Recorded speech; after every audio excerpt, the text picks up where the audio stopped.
What it do, fam? I hope your year has gotten off to a good start. A few weeks ago, we introduced Hyundai Heavy Industries, which is the country's largest industrial shipbuilding firm. Today, we're going to introduce its shipbuilding arm, as well as two of its biggest competitors because, as we've said before, this series is about exploring the less discussed corners of our local stock market. You're watching Sekkider, and this is what we're watching for the week of January the 11th to the 15th of 2001. Before we move on, I just want to ask that you take a few seconds to scroll down, hit the like and subscribe buttons, and hit the little bell icon to stay up to date on any new content in the future. Also, this is just a reminder that this channel exists for educational purposes only and is not meant to be a substitute for any paid financial or legal advice. We can help a little, but before you buy anything, just make sure you do the most important thing necessary before doing anything with your money. That's research. Now let's get to it. So some of you may be wondering, why talk about such unflashy companies in such a niche market? Well, we think that the move towards low-emission LNG-powered VLCCs is not a trend to be ignored, particularly with these systems gaining in popularity in light of the toughened environmental regulations put forth by influential entities like the International Maritime Organization and the European Union. As quickly discussed in last week's Triple Dub, LNG-propelled systems can boost the fuel efficiency of freighters by over 20%, and this is drawing attention from international entities such as the state-run entities that belong to OPEC.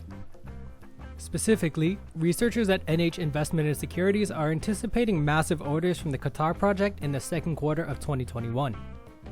This is all to say, as the world trends move towards more sustainable methods of transportation, LNG and hydrogen-based fuel propulsion systems seem to have a strong edge within the shipping industry, and this was heard loud and clear in the fourth quarter of 2020 when Korean shipbuilders bagged $13.9 billion worth of new orders.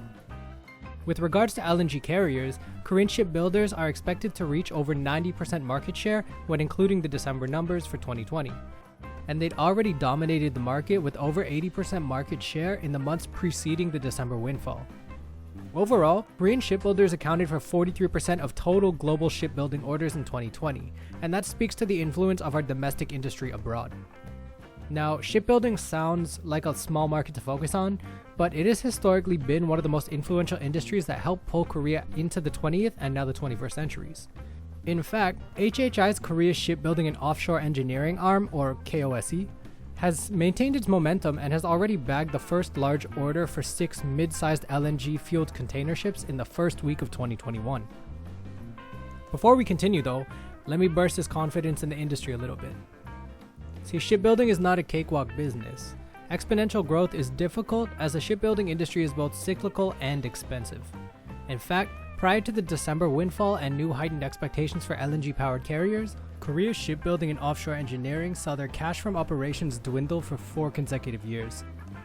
So be wary and stay up to date with the balance sheets of these companies, as cycles can be both euphoric and soul-crushing.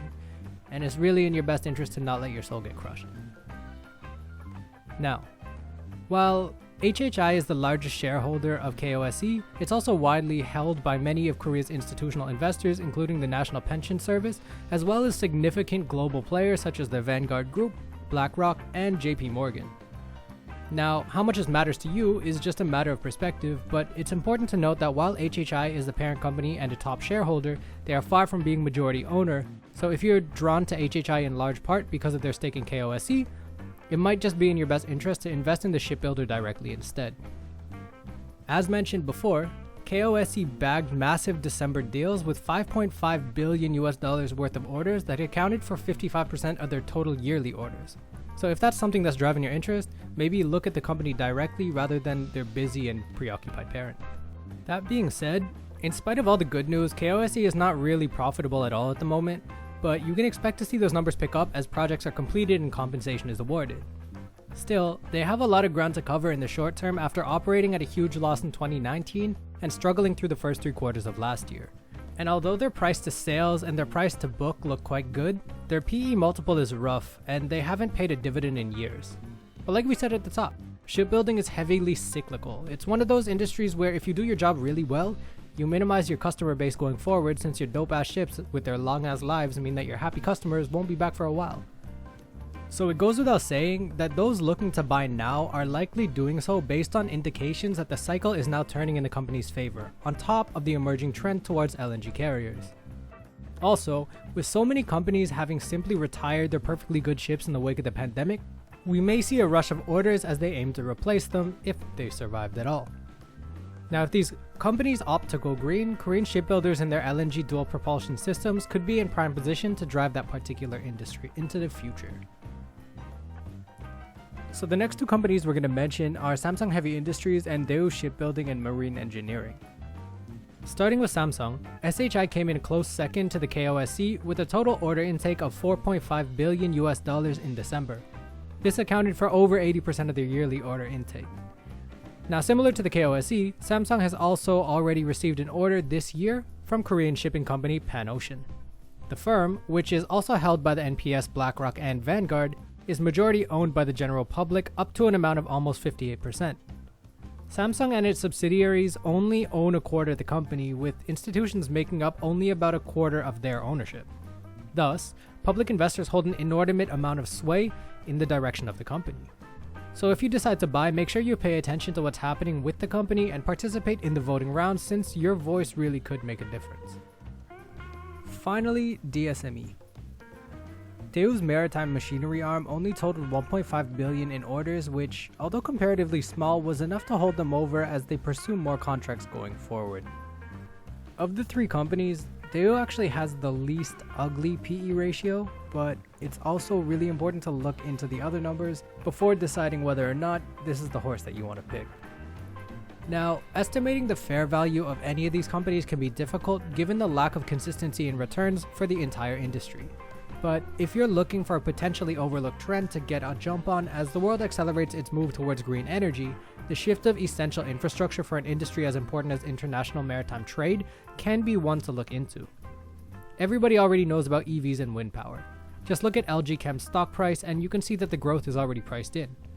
But for those bargain hunters out there willing to deal with a little bit of risk, there may be some hidden value in the unsexy, neglected world of big booty boats. Just look at HMM's resurgence in the past year as an example of how quickly you could double up your investment at sea. Alright, that's all I got for you today. Please remember to like and share, and maybe drop a line about something I've missed, or even just your sentiment about these companies as a whole.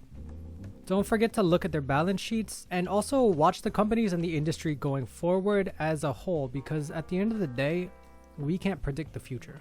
We can only base it off what we've seen so far. If you're new to the channel and you want to know how to open a brokerage account, click through this video right now to learn how. Otherwise, don't forget to buy your 오늘의 상품권 and get yourself an immediate 5% return on investment to spend at your local SMEs. Cool. Stay fresh, wear your masks. I'll see you next time.